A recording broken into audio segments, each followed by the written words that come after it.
Bien-aimés dans le Seigneur, recevons nos salutations dans le nom de Jésus, notre Seigneur et Sauveur. Prions avant de voir l'enseignement du jour. Père Céleste, nous te bénissons pour la grâce, merci pour la vie, merci pour cette opportunité gracieuse d'apprendre à tes pieds. Nous prions que tu nous enseignes ta parole. Merci pour l'exaucement. Au nom glorieux de Jésus, nous prions. Amen. Le thème d'aujourd'hui, tué par une balle perdue. Tué par une balle perdue. Notre passage, c'est 2 Chroniques, chapitre 18, verset 33 à 34. Alors un homme tira de son arc au hasard et frappa le roi d'Israël au défaut de la cuirasse. Le roi dit à celui qui dirigeait son char, tourne et fais-moi sortir du champ de bataille, car je suis blessé. Le combat devint acharné ce jour-là. Le roi d'Israël fut retenu dans son char en face des Syriens jusqu'au soir et il mourut vers le coucher du soleil. Bien, c'est ce passage que nous considérons. Nous voulons d'abord voir le contexte. Quel est le contexte? Achab est un roi mauvais qui a dirigé Israël. Sous l'instigation de sa femme, il poussa Israël à l'idolâtrie et commit assez de mal. Voici le résumé de sa vie. Quand nous considérons le résumé de la vie de Achab, nous voyons premièrement que dans 1 roi 21, verset 25, qui parle de ce résumé, la Bible nous dit, il n'y a eu personne qui se soit vendu comme Achab pour faire ce qui est mal aux yeux de l'Éternel. Et Jézabel, sa femme, l'y excitait. Voici le résumé de sa vie. Donc ici, le contexte encore.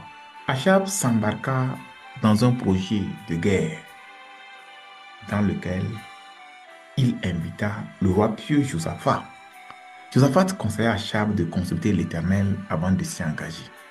Malheureusement, le roi ne s'était entouré que de prophètes griots qui ne prophétisaient que pour plaire au roi. Tous unanimement, au nombre de 400, prophétisaient la victoire du roi Achab. Invité sous l'insistance du roi Josaphat, le vrai prophète de Dieu, Michée, vint et dit que le résultat de la guerre sera une défaite. Le roi fâché le mit en prison et décida d'aller à la guerre. Non, Michée lui déclara que jamais s'il allait à cette guerre et revenait en vie, qu'il sache que sa prophétie ne venait pas de Dieu. Malgré cette révélation, Achab s'entêta et partit à la guerre en se déguisant pour ne pas être connu. Vous savez, on peut se déguiser aux yeux des hommes, mais pas aux yeux de Dieu. Malgré son déguisement, Achab fut tué par une flèche tirée au hasard. Appelons cela une balle perdue. Quelle leçon nous pouvons tirer de cet enseignement? Premièrement, ne nous embarquons pas dans un projet contraire à la volonté de Dieu. Pardon, ne le faites pas. Deuxième chose, Dieu est un Dieu de rétribution. Il récompense chacun selon ses œuvres. Achab a semé le mal.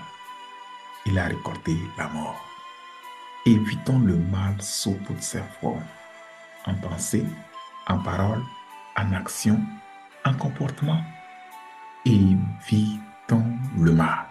3. Il ne sert à rien de se déguiser ou de faire des choses en cachette. Dieu juge toutes les actions secrètes. Il ne sert à rien. On ne peut pas jouer à ce jeu-là. Dieu connaît tout et il juge toutes les actions secrètes. Quatrième chose que nous voyons ici, il n'y a pas de hasard dans la vie. Non, il n'y en a pas de hasard devant Dieu. Selon les hommes, la flèche était tirée au hasard, mais elle était dirigée par Dieu pour tuer l'impénitent, l'entêté, le méchant et le cruel Achab. 5.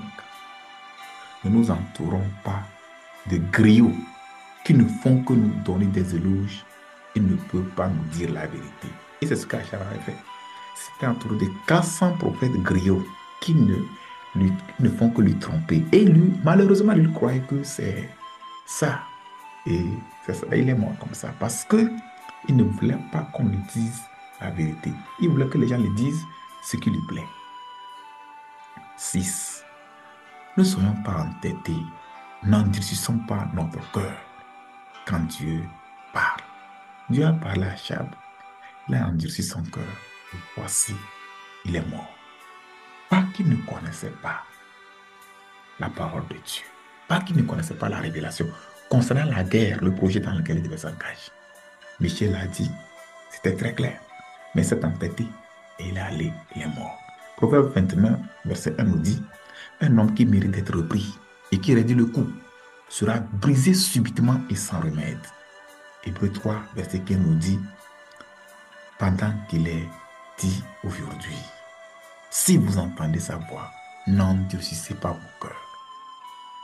Bien-aimés, si vous entendez sa voix, parce que vous lisez la parole de Dieu, ou bien au travers d'une personne qui vous prêche l'évangile, n'endurcissez pas vos cœurs. Cela veut dire qu'on peut entendre la voix de Dieu et pourtant endurcir son cœur. Et ça ne va pas de notre avantage. La Bible dit, pendant qu'il est dit, aujourd'hui, si vous entendez sa voix, n'endurcissez pas vos cœurs, comme lors de la révolte. Leçon 7. Soyons prêts à souffrir comme le prophète Michée pour la cause de la vérité de l'évangile. Il n'a rien fait de mal, c'est parce qu'il a prêché la vérité qu'il a été incarcéré comme ça. Soyons prêts. Quand nous prêchons l'évangile, quand nous nous tenons pour la cause de Christ, il y a des souffrances qui viendront. Prions. Demande au Seigneur de t'aider à t'éloigner de toute forme de mal. Demande aussi au Seigneur de te donner des oreilles attentives à sa parole et à ses messagers.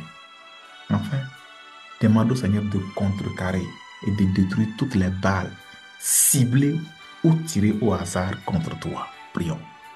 Père Céleste, nous te remercions pour la révélation de ta parole.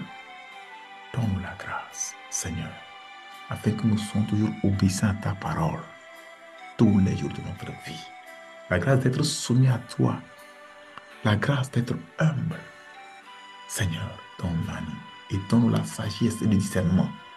Seigneur, que nous puissions nous laisser corriger par ta parole. Seigneur, aide-nous à nous entourer des gens qui craignent Dieu, qui nous donnent de bons conseils, plutôt que des griots qui ne veulent que notre perte. Merci pour l'exaucement. Au nom glorieux de Jésus, nous prions. Amen. Que le Seigneur vous bénisse et à la prochaine.